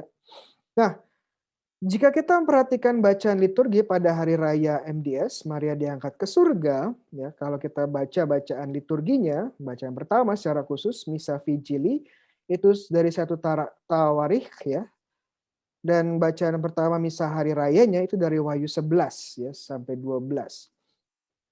Teks-teks ini berbicara tentang suatu yang sama, yaitu tentang tabut perjanjian. Ya. Ini menarik kenapa gereja memilih ya teks kitab suci bacaan pertama pada liturgi hari raya Maria diangkat ke surga, ceritanya tentang tabut perjanjian. Kenapa gereja memilih ingin menunjukkan tabut perjanjian pada liturgi Maria diangkat ke surga? Mari kita dalami dulu apa sih sebenarnya tabut perjanjian itu, teman-teman yang baru melihat, ya mungkin baru tahu tabut perjanjian itu seperti apa.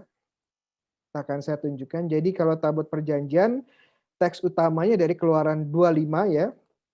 Tapi juga kita bisa lihat dari Ibrani 9:4 isinya apa ya. Ada tabut perjanjian. Tabut itu artinya sebenarnya kotak ya, sebuah kotak atau kontainer di mana ada 3 hal suci, paling suci ya, yang ada di dalamnya ya. Jadi tabut ini menjadi sangat suci karena di dalamnya ada sesuatu yang lebih suci lagi ya, lebih suci lagi. Mari kita lihat beberapa fakta menarik tentang tabut perjanjian ya. Nanti akan saya coba sajikan, saya tunjukkan gambarnya, tapi sekarang kita bahas dulu fakta-fakta menariknya. Iya. Jadi tabut perjanjian adalah sebuah furniture ya yang paling suci dalam kemah suci atau tabernakel. Nanti akan saya jelaskan waktu bangsa Israel ya, sampai pada Gunung Sinai ya.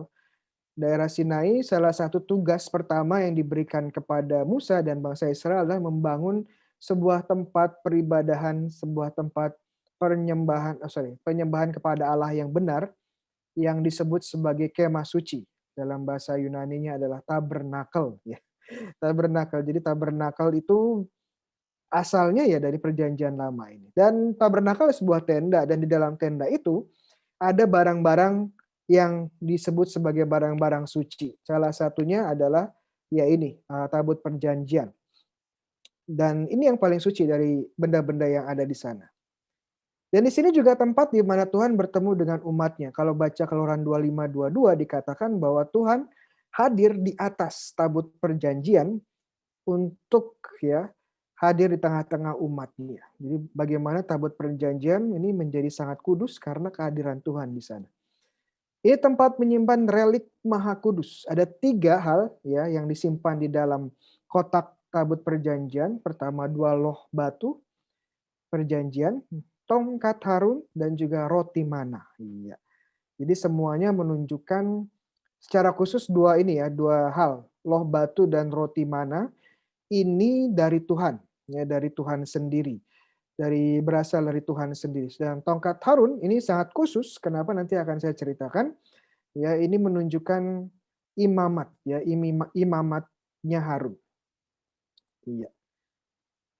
Terbuat dari kayu abadi ya, jenis yang dipakai akasia karena waktu itu di sekitar sana akasia adalah jenis kayu yang paling bagus ya, dan dilapisi emas murni. Dan semua yang tidak murni tidak dapat menyentuhnya. Ada beberapa kejadian di mana orang-orang yang mencoba menyentuh tabut perjanjian akhirnya tiba-tiba mati ya, tiba-tiba mati. Begitu juga waktu tabut perjanjian dirampas oleh orang-orang Filistin ya, saat orang Israel kalah perang dan ditaruh di tempat orang dewa Filistin. Yang terjadi apa? Orang Filistin mendapatkan banyak tulah ya, sehingga mereka pun mengembalikan tabut perjanjian ini. Di mana awan kemuliaan turun dan tinggal. Ya. Jadi awan kemuliaan ini yang sering disebut sebagai Shekinah ya. Kata Shekinah sendiri sebenarnya tidak ada di kitab suci. Ya, ini kata yang digunakan oleh para rabi ya, para guru bangsa Israel setelah zaman Alkitab. Dan salah satu keunikan dari tabut perjanjian ini adalah awan kemuliaan yang adalah tanda dari Allah. Ini hadir ya, menyeliputi tabut perjanjian. Oke, saya akan tunjukkan beberapa gambarnya ya. Nah, ini contoh dari kemah suci ya. Contoh dari kemah suci, bagaimana kemah suci ada di tengah-tengah kemah-kemah bangsa Israel waktu mereka berjalan di padang gurun. Dan bisa kita lihat di ada kemah ya, kemudian ada awan ya, ada awan. Awan ini adalah yang disebut sebagai awan kemuliaan atau yang tadi saya sebut sebagai Shekinah ya. Dake, ini bentuk formasi formasi kemah suci. Tabut perjanjian sendiri seperti apa bentuknya? Ya, bentuknya kurang lebih seperti ini. Jadi sebuah kotak dilapisi emas. Kemudian di atas kotak ada dua yang disebut sebagai kerub ya, atau kerubim. Ya, bahasa kerub itu bahasa Indonesianya, bahkan kemudian kerubim bahasa Inggris. Kerub itu jenis malaikat ya, salah satu malaikat yang paling tinggi, salah satu ya. Menurut tradisi ada yang paling tinggi itu serafim, kemudian yang kedua adalah kerubim ya, kerubim penjaga tahta Allah. Posisinya di mana di dalam tenda ini ya? Oke, kita lihat ini tenda suci atau kemah suci atau tabernakel. Kita lihat ada beberapa furniture yang sangat suci ya, ada menorah, lampu lilin 7 kaki, ada altar of incense, tempat dupa maupun teba, meja emas di mana mereka mempersembahkan roti tak beragi ya, roti dan juga anggur. Dan kita perhatikan kemah suci sendiri dibagi dua ya. Bagian depan itu disebut bagian kudus, holy place ya. Sedangkan bagian yang belakang itu disebut sebagai Holy of Holies ya, Holy of Holies, tempat maha kudus ya, tempat maha kudus. Dan tempat maha kudus isinya apa? Tempat maha kudus isinya tabut perjanjian. Iya. Jadi bagaimana tempat yang maha kudus ini isinya adalah tabut perjanjian. Kali lagi kenapa tabut perjanjian ini paling kudus? Karena pertama, ini tempat menyimpan 3 hal paling kudus. Kedua, karena kehadiran Allah ya di sana melalui awan kemuliaannya. Sekarang di manakah tabut perjanjian itu? Pada zaman Yosua dan hakim-hakim setelah mereka masuk ke tanah perjanjian diletakkan di berbagai tempat seperti di Silo, di Gilgal, di Betel ya, pindah-pindah ya. Karena memang waktu itu mereka belum punya tempat yang permanen untuk penyembahan. Kemudian zamannya Daud dan Salomon, Daud membawa tabut ke kota Yerusalem. Nanti ada satu cerita yang akan menunjukkan kedekatan antara Daud dan tabut perjanjian. Nanti kita akan bahas. Kemudian Salomon kemudian membangun bait Allah sebagai tempat tabut perjanjian yang permanen. Ya, jadi kemahnya tidak lagi dipakai, tapi sekarang ada bangunan permanen yang disebut bait Allah Yerusalem. Ya, tapi bentuknya ya sama seperti tabut perjanjian, seperti kemah suci. Setelah Salomo kita tahu kerajaan terbagi 2, kerajaan utara dan selatan. Tabut berada di Yerusalem sampai kerajaan Babel, Kaisaran Babel menghancurkan kota Yerusalem dan bait Allah pada tahun 587 sebelum Masehi. Iya, sekarang di mana ya? Kalau kita lihat daftar di kitab Yeremia, Bagian akhir Yeremia menyebutkan barang-barang apa saja yang dibawa sebagai jarahan ke Babilonia. Dan dalam daftar itu tidak ada tabut perjanjian. Ya, menorah ada, tapi tidak tabut perjanjian. Sekarang di mana tabut perjanjian itu? Tabutnya hilang, ya. Kemana? Ya. Salah satu sumber 2 Makabe 248, menurut sumber ini dikatakan disembunyikan di Gunung Nebo oleh Nabi Yeremia. Tapi sekali lagi di sebuah gua atau di mana kita juga tidak tahu apakah masih ada atau sudah hancur, kita juga tidak tahu. Makanya karena tidak ditemukan sampai sekarang, ini membuat para pembuat film dari Hollywood ya mencoba untuk melengkapi cerita dan imajinasi kita ya. Contohnya film Indiana Jones, The Raiders of the Lost Ark ya. Di bagi Indiana Jones mencari tabut perjanjian yang hilang ini. Tapi sebenarnya ya ada kabar baiknya. Kenapa? Sebenarnya tabut perjanjian ini sudah kembali ya. Tabut perjanjian ini sudah kembali. Kembalinya bagaimana ya? Kembalinya kita harus kembali lagi ke kemana? Kita akan lihat masuk Injil Lukas di mana Bunda Maria menerima kabar gembira dari malaikat Gabriel. Ya, ada bagian di mana Bunda Maria menerima Roh Kudus, ya. Menerima Roh Kudus, dan kata-kata yang dipakai ini sama persis dengan kata-kata yang dipakai saat awan kemuliaan menaungi kemah suci dan tabut perjanjian. Keluaran 43:5-38. Kata yang digunakan, Yunani digunakan adalah episkiadzo. Ini juga kata yang sama yang digunakan saat Roh Kudus menaungi Bunda Maria, episkiadzo. Lukas 1:35. Ini menunjukkan apa? Menunjukkan pertama, kita bisa lihat ternyata Bunda Maria adalah tabut perjanjian yang baru. Itu pertama. Kedua, kita bisa melihat ternyata siapa yang selalu menemani bangsa Israel dalam perjalanan mereka di padang gurun, ya, dalam bentuk awan kemuliaan tidak lain adalah Roh Kudus sendiri. Jadi sebenarnya Roh Kudus sudah bekerja di perjanjian lama, walaupun tidak secara gamblang, tidak secara obvious ya, tidak secara buka-bukaan seperti perjanjian baru. Nah, ini menarik.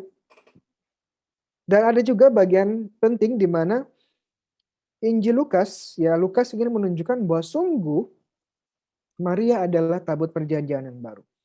Oke, Lukas tahu di perjanjian lama, ada satu episode di mana Daud membawa tabut perjanjian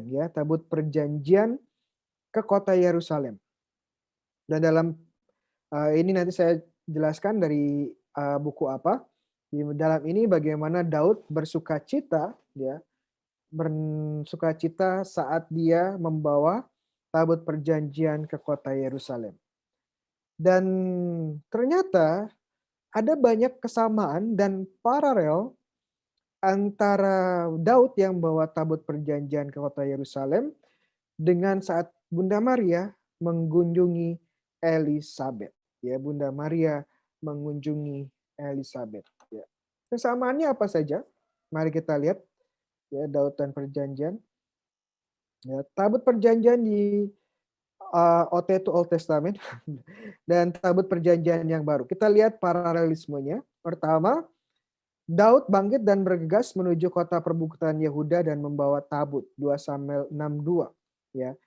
Maria bangkit dan bergegas dan pergi menuju kota perbukitan Yehuda untuk mengunjungi Elizabeth. Lukas 1:39. Kata yang digunakan pun sama ya, bergegas. Daud mengakui bahwa dia tidak layak menerima tabut dan berseru bagaimana tabut Tuhan itu dapat sampai kepadaku. Kemudian Elizabeth mengakui dia tidak layak menerima Maria dengan berseru, siapakah aku sehingga ibu Tuhanku mengunjungi aku. Lukas 1:43. Jadi kata yang sama ya. Kemudian Daud meloncat dan menari di depan tabut saat hal ini dibawa dengan sorak-sorai ya. Jadi tabut dibawa dengan sorak-sorai, Daud pun menari meloncat kegirangan ya. Yohanes Pembaptis berlonjak di dalam rahim Elizabeth saat mendengar suara Maria, dan Elizabeth berseru dengan suara nyaring. Ya. Lukas 1:41-42. Lukas 1:41-42. Kemudian Tabut tinggal di daerah Yehuda di rumah Obed Edom selama 3 bulan. 2 Samuel 6:11.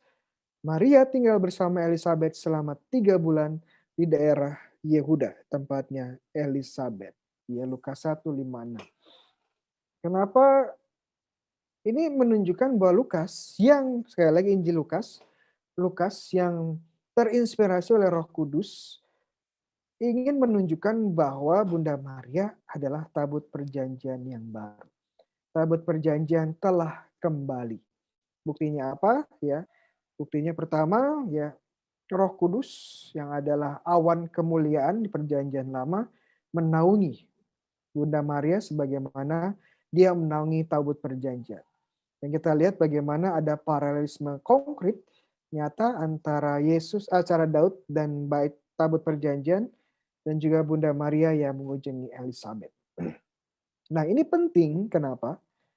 Nanti saya jelaskan. Jadi tabut perjanjian dan Bunda Maria yang dinaungi Roh Kudus. Kita maju lagi ya. Selain itu fondasi biblis. Oke, mungkin ada yang bertanya, lalu hubungannya Maria adalah tabut perjanjian baru. Lalu hubungannya dengan dogma kita pada malam hari ini apa? Dogma Maria diangkat ke surga ini apa? Ya. Kita sekarang akan terbang. Kita akan terjun kemana? Kita akan loncat ke Kitab Wahyu. Secara khusus Kitab Wahyu bab 12. Karena di Kitab Wahyu bab 12 ada seorang wanita muncul di sana ya. Saya akan bacakan dari Kitab Wahyu. Maka tampaklah suatu tanda besar di langit, seorang perempuan berselubungkan matahari dengan bulan di bawah kakinya dan sebuah mahkota dengan 12 bintang di atas kepalanya. Ia sedang mengandung dan di dalam keluhan dan penderitanya hendak melahirkan, ia berteriak kesakitan. Maka ia melahirkan seorang anak laki-laki. Ia akan mengembalakan semua bangsa dengan tiba-tiba sebuah lari kepada Allah dan tahtanya. Perempuan itu lari ke padang gurun, di mana telah disediakan semua tempat baginya oleh Allah. Oke. Kemudian siapakah perempuan ini ya? Siapakah perempuan Wahyu 12 ini? Nah, ciri khas dari buku Wahyu adalah yang disebut sebagai para sarjana kitab suci, ya ahli kitab suci sebagai multi-layer symbolism. Ya, jadi kitab Wahyu ini buku yang penuh simbolisme, penuh simbol, tetapi di sisi lain juga simbol ini memiliki makna yang beberapa ya, makna yang tidak hanya satu, tapi bisa beberapa makna. Ada tingkatannya. Contoh ya, secara simbolis perempuan Wahyu 12 ini bisa menyimbolkan atau mewakili Israel, karena Israel adalah bangsa yang melahirkan Mesias, atau gereja, karena gereja adalah juga bagian dari mereka yang menerima Mesias, ya, menerima seorang putra yang akan menjadi raja. Ya. Tetapi ini simbolis, tapi di level harafiah dan historis hanya ada satu wanita atau perempuan yang melahirkan seorang putra yang akan memerintahkan bangsa-bangsa. Dalam level historis harafiah hanya ada satu wanita yang melahirkan Mesias. Siapa dia? Ya, dia adalah Maria dari Nazaret. Kalau teman-teman melihat lihat di gambar ya di monitor Anda, ada gambar Maria, Bunda Maria. Ini gambar Bunda Maria dari Guadalupe, Meksiko ya. Guadalupe, Meksiko. Dan ceritanya juga sangat menarik. Kalau diperhatikan, Maria Guadalupe bentuknya, ya gambarnya ini sesuai dengan deskripsi Wahyu 12. Seorang wanita berselubungkan matahari dengan bulan di bawah kakinya dengan mahkota dengan 12 bintang di kepalanya. Dan wanita ini sedang hamil ya, dengan hamil. Yang menarik bahwa dari Guadalupe ini adalah ya image atau gambar Guadalupe ini dia ada secara mukjizat. karena mukjizat. Tidak digambar manusia, tapi ada muncul karena mukjizat. Ceritanya suatu hari Juan Diego ya yang menerima penglihatan Bunda Maria ditantang oleh uskupnya untuk membuktikan bahwa penglihatannya itu benar. Makanya disuruh bunga mawar, ya bunga di atas pegunungan pada musim dingin. Dan musim dingin kita tahu bunga tidak bersemi. Tapi benar saja ada bunga di atas gunung di tempat dia bertemu Bunda Maria, dan diambil bunganya ditaruh di kain pakaiannya yang disebut sebagai telma ya. Telma. Kemudian apa yang terjadi? Telma waktu itu dia menghadap ke uskup, kemudian bunganya disebar ya, dijatuhkan, kemudian telmanya juga jatuh, dan dalam telma itu kemudian muncul gambar ya, gambar Bunda Maria Guadalupe ya, yang di sini. Jadi ini gambar mukjizat, dan yang menarik adalah kalau telma itu sebenarnya pakaian orang miskin ya, dan tidak akan tahan lama. Tapi sampai sekarang telma ini tetap terjaga dengan baik. Ini karena mukjizat Tuhan. Jadi kalau kita lihat mukjizat Guadalupe ini menunjukkan bahwa Bunda Maria yang menunjukkan bahwa dia adalah sungguh wanita atau perempuan di Wahyu 12 tersebut. Oke. Nah, dari sini kita bisa apa ya dari dua kesimpulan ini? Oke, belum ada satu lagi. Iya. Yang menarik adalah saat kita lihat liturgi Maria diangkat ke surga, liturgi memulai bacaan dari Wahyu 11:19, bukan dari Wahyu 12:1. Iya. Wahyu 11:19 itu tentang apa ya? Maka terbukalah bait suci Allah di surga dan kelihatannya tabut perjanjian di dalam bait suci. Dan terjadilah kilat dan deru-guruh di gempa bumi dan hujan lebat. Wahyu 19. Kemudian tampaklah suatu tanda besar di langit, seorang perempuan terselubungkan matahari, ya, dengan bulan di bawah kakinya, sebuah mahkota 12 bintang di atas kepalanya. Ingat, dalam teks original itu tidak ada yang namanya bab maupun ayat, ya, tidak ada penomoran. Jadi semuanya satu rangkaian cerita. Dan sepertinya Wahyu 11:19 dan Wahyu 12:1 ini sebenarnya berhubungan, ya, berhubungan. Hubungannya apa? Hubungannya adalah ya perempuan Wahyu 12 dan tabut perjanjian dari Wahyu 11:19 ini adalah hal yang sama. Ya, hal yang sama. Karena kalau kita baca Wahyu dengan teliti, kita akan melihat bahwa yang disebut sebagai bait Allah di surga itu juga bukan bait Allah yang terbuat dari batu bata atau semen, ya bukan. Tetapi bait Allah ini adalah Yesus sendiri, Allah sendiri. Kita tahu dalam Injil Yohanes bab 2, ya, bahwa Tuhan Yesus mengatakan, hancurkanlah bait Allah ini, saya akan bangunnya dalam 3 hari. Dia merujuk bahwa dia adalah bait Allah, ya, tubuhnya adalah bait Allah sendiri. Nah, kalau bait Allah itu adalah Yesus, dan kemudian muncul tabut perjanjian di langit, di bait Allah yang ada di surga, kita mungkin tahu sekarang tabut perjanjian ini bukan benda kotak seperti yang di perjanjian lama. Ya, kalau bait Allah di surga adalah Yesus, kemudian muncul tabut perjanjian di bait Allah ini, kira-kira tabut perjanjian di surga ini juga ya seseorang ya, dan seseorang ini dijelaskan bahwa seorang ini dilanjutkan di Wahyu 12 bahwa dia adalah seorang perempuan. Iya. Dan siapa perempuan ini sudah kita bahas, dia adalah Bunda Maria. Iya. Menarik, sangat menarik. Iya. Jadi Wahyu 11:19, Wahyu 12. Mari kita tarik kesimpulan sekarang. Jadi kita sudah bahas banyak sekali tentang tentang tabut perjanjian, tentang Maria sebagai tabut perjanjian yang baru, dan bagaimana perjanjian tabut perjanjian ini sekarang ada di surga ya, seorang wanita. Oke. Kita buat kesimpulan sederhana ya. Sebagai contoh, jika mobil adalah kendaraan, dan jika Toyota ya, kebetulan saya paroki punya mobil Toyota, ya saya pakai Toyota, adalah mobil, maka kita tahu Toyota adalah kendaraan. Ya. Nah sekarang coba kita aplikasikan ya, aplikasikan kesimpulan atau yang disebut sebagai silogisme ini kepada Bunda Maria. Jika tabut perjanjian menjadi tempat bagi benda-benda ilahi, ya, dan jika jika Maria adalah tabut perjanjian yang baru, maka Maria adalah tempat dalam tanda kutip bagi yang ilahi. Siapa? Yesus sendiri. Jadi kalau tabut perjanjian kenapa suci? Karena ada benda-benda yang dari Allah sendiri, ya.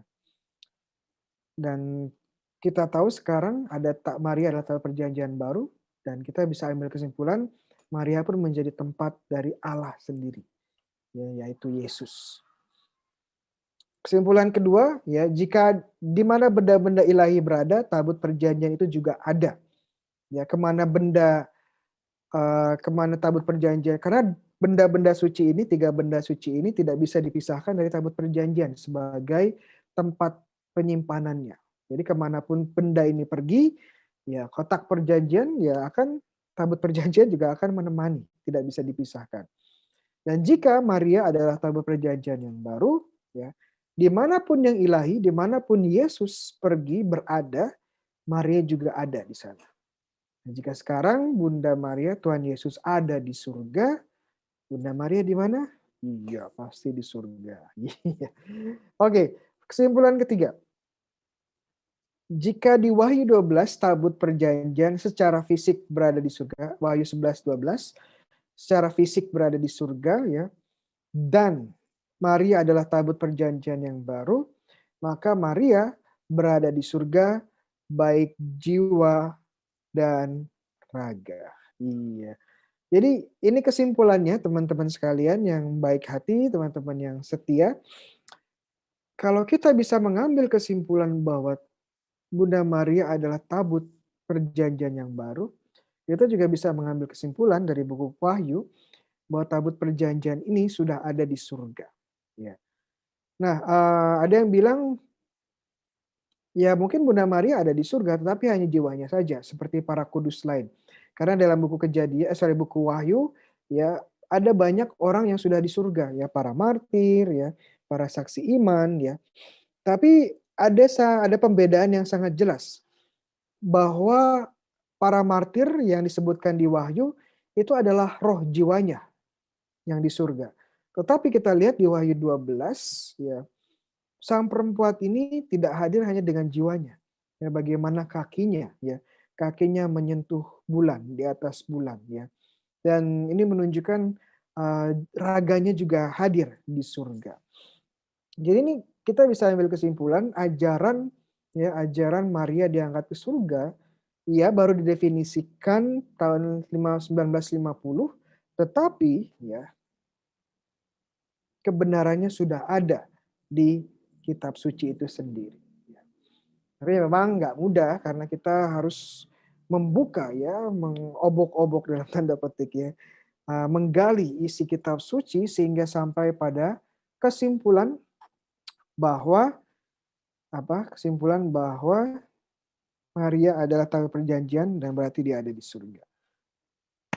Ya, demikian pembahasan kita pada malam hari ini. Kita lihat apakah ada pertanyaan dari teman-teman dari kolom YouTube, ya.